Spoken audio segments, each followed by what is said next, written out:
Investment के लिए कई प्रकार के एसेट क्लासेस अवेलेबल हैं, जैसे इक्विटी, डेट और कमोडिटी, यानी कि गोल्ड और सिल्वर इत्यादि। हर एसेट क्लास का रिस्क रिवार्ड रेशियो अलग हो सकता है और अलग अलग समय पर इनकी परफॉर्मेंस भी वेरी करती है। ऐसे में नए निवेशकों के लिए यह समझना मुश्किल हो सकता है कि उन्हें कब और कौन सा एसेट क्लास चुनना चाहिए।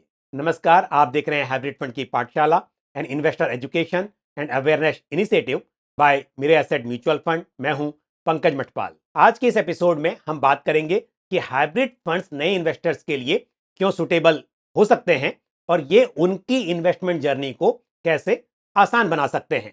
तो चलिए समझते हैं एक एक करके।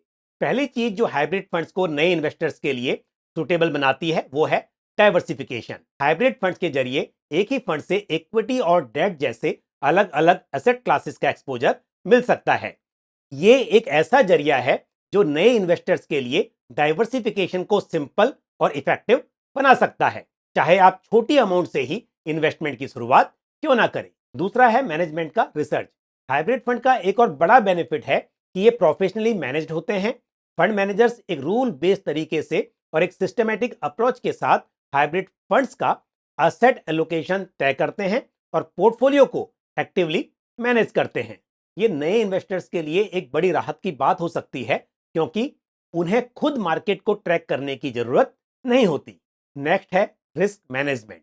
हाइब्रिड फंड्स के पोर्टफोलियो में इक्विटी और डेट का कॉम्बिनेशन होता है, जो ग्रोथ और स्टेबिलिटी के बीच एक बैलेंस बनाने की कोशिश करता है। ये एसेट स्पेसिफिक रिस्क को मैनेज करने में हेल्पफुल साबित हो सकता है और बिगिनर्स के लिए ये एक बैलेंस्ड और लेस वोलेटाइल ऑप्शन हो सकता है। ट्रांसपेरेंसी म्यूचुअल फंड्स की विशेषता है। दूसरे म्यूचुअल फंड्स की तरह ही हाइब्रिड फंड्स में भी ट्रांसपेरेंसी मेंटेन की जाती है।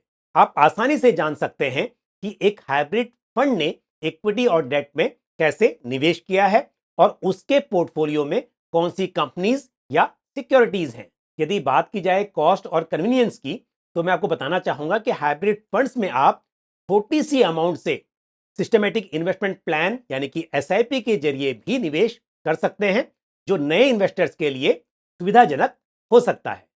साथ ही अलग अलग एसेट क्लासेस में इंडिविजुअली इन्वेस्ट करना और पोर्टफोलियो रीबैलेंस करना चैलेंजिंग हो सकता है, लेकिन हाइब्रिड फंड्स के जरिए ये सब कुछ उसी में हो जाता है। किसी भी म्यूचुअल फंड की तरह हाइब्रिड फंड्स में भी इन्वेस्टमेंट और विड्रॉल करना आसान होता है। इन्वेस्टर्स ऑनलाइन और ऑफलाइन दोनों मोड्स में लमसम या एसआईपी के जरिए अपनी इन्वेस्टमेंट जर्नी शुरू कर सकते हैं।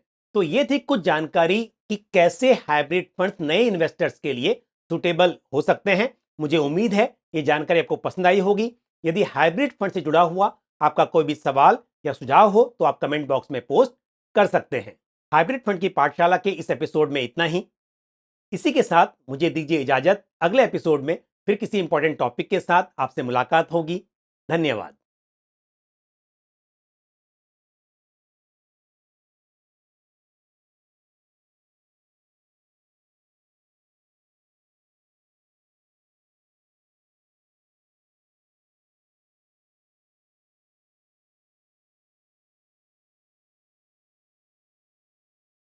म्यूचुअल फंड निवेश बाजार जोखिमों के अधीन है। योजना से संबंधित सभी दस्तावेजों को ध्यान से पढ़ें।